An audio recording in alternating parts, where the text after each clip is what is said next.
Hello friends, আমি শর্মিষ্ঠা। আমার নতুন ব্লগে তোমাদের সবাইকে ওয়েলকাম জানাই। এখন বাজে ভোর 4টে। হ্যাঁ, কেন এত সকালে উঠেছি বলো তো? অবশ্যই বলবো। আজ যাচ্ছি আমি কোচবিহার টু কৃষ্ণনগর। যেহেতু বরের অফিস ছুটি পড়ে গেছে আর পুজো ভ্যাকেশন শুরু, তাই আমরা একদম কোচবিহার থেকে কৃষ্ণনগর যাচ্ছি, মানে মায়াপুর নবদ্বীপ যাচ্ছি বাই কার।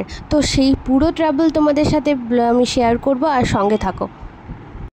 সেই জন্য ভোর 4টার দিকে আমরা বাড়ি থেকে রওনা দিই, মানে কোচবিহার থেকে রওনা দিই। তো আমাদের গাড়ি ছেড়েছিল ভোর 4টেই, আর সঙ্গে ছিলাম আমি, আমার হাজব্যান্ড আর ছেলে। কোচবিহার থেকে গাড়ি ছাড়ার পর এখন প্রায় 6টা বাজে, আর এখন আমরা দাঁড়িয়েছি এই যে শিলিগুড়িতে ফ্লাইওভারটা ঠিক পার করে। এখানে অনেকগুলো চায়ের দোকান আছে। তো ঘুম তো প্রচণ্ডই পাচ্ছিল, কারণ যেহেতু ভোরবেলায় উঠেছিলাম, তাই এখানেই নামলাম একটা টি ব্রেক নেওয়ার জন্য। আর দাঁড়াও, তোমাদের একটা মজার জিনিস দেখায়। এই যে গাছটা দেখতে পাচ্ছ, এখানে প্রচুর বক দেখা যাচ্ছিল। আমি না অনেকদিন বক দেখতেই পাইনি, দেখছি গাছের মধ্যে প্রচুর বক। এটা বেশ ইন্টারেস্টিং ছিল। আমরা এরপর চা খাওয়ার পর গাড়ি ছেড়ে দিই। এরপর একে একে ইসলামপুর, তারপর হচ্ছে তোমার ডালখোলা, কিষানগঞ্জ সব পার করার পর প্রচণ্ড মাথা ব্যথা করছিল, তাই আবার দাঁড়িয়ে পড়ি এই যে আই লাভ ঘর ধাবা। এখানে আই লাভ ঘর ধাবা, ওইখানটাতে রেস্টুরেন্ট, এখানে বসে খাওয়া যায়। এখন আপাতত চাটাই পাওয়া যায়, আর ওপাশে একটা পেট্রোল পাম্প আছে। তো এই যে এটা হচ্ছে হাই রোডটা, কিষানগঞ্জ যাওয়ার জাস্ট আগেই, মানে ডালখোলা থেকে বেরিয়ে জাস্ট কিষানগঞ্জ ঢুকবো তার আগেই এরকম একটা সুন্দর জায়গা আছে।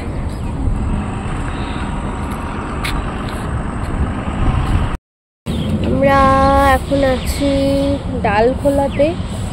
এখানে একটা রেস্টুরেন্ট আছে, আর এখানে এর সাথে মালিকের একটা পেট্রোল পাম্প আছে। ঘর পাকঘর বলে নাম। এখানে আমি বাড়ি থেকে বানিয়ে এনেছিলাম রুটি মাংস, সেটাই খাই দিচ্ছি এখন। তোমাদেরকে দেখাই।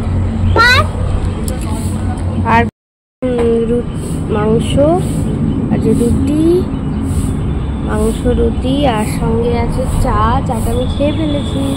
আর দাঁড়াও দেখা, এই যে এটা হচ্ছে রেস্টুরেন্ট, এখানে চা, আর ওই দূরে হচ্ছে পেট্রোল পাম্প, আর এই যে হাই রোড।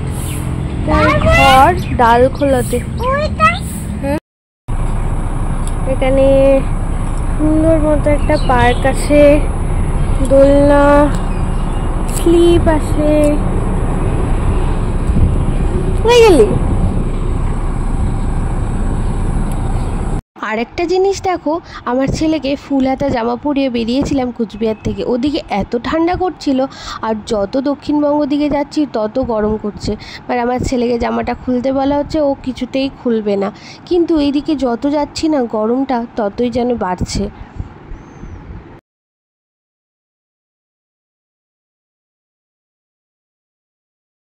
যাই হোক, আমাদের খাওয়া দাওয়া, ওখানে খেলা, পার্কে ঘোরা সমস্ত কমপ্লিট। এরপর আমরা আবার গাড়ি ছেড়ে দিই। তো এই ট্রাভেলটা না আমরা একদম বোরিং করতে চাই না, ওই জন্য কিছুক্ষণ পরপর, প্রায় 1-1.5 ঘন্টা পরপর একটু দাঁড়াই। আর বাচ্চা নিয়ে যাচ্ছি তো সঙ্গে, তাই দাঁড়াতেই হবে।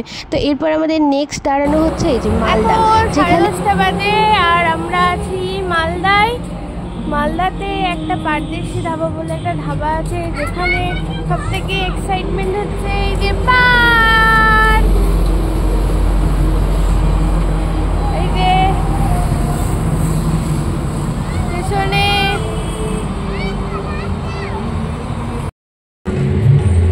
আমরা এখন মালদাতে, তার মধ্যে আমরা তুলছি পারদেশি ধাবা।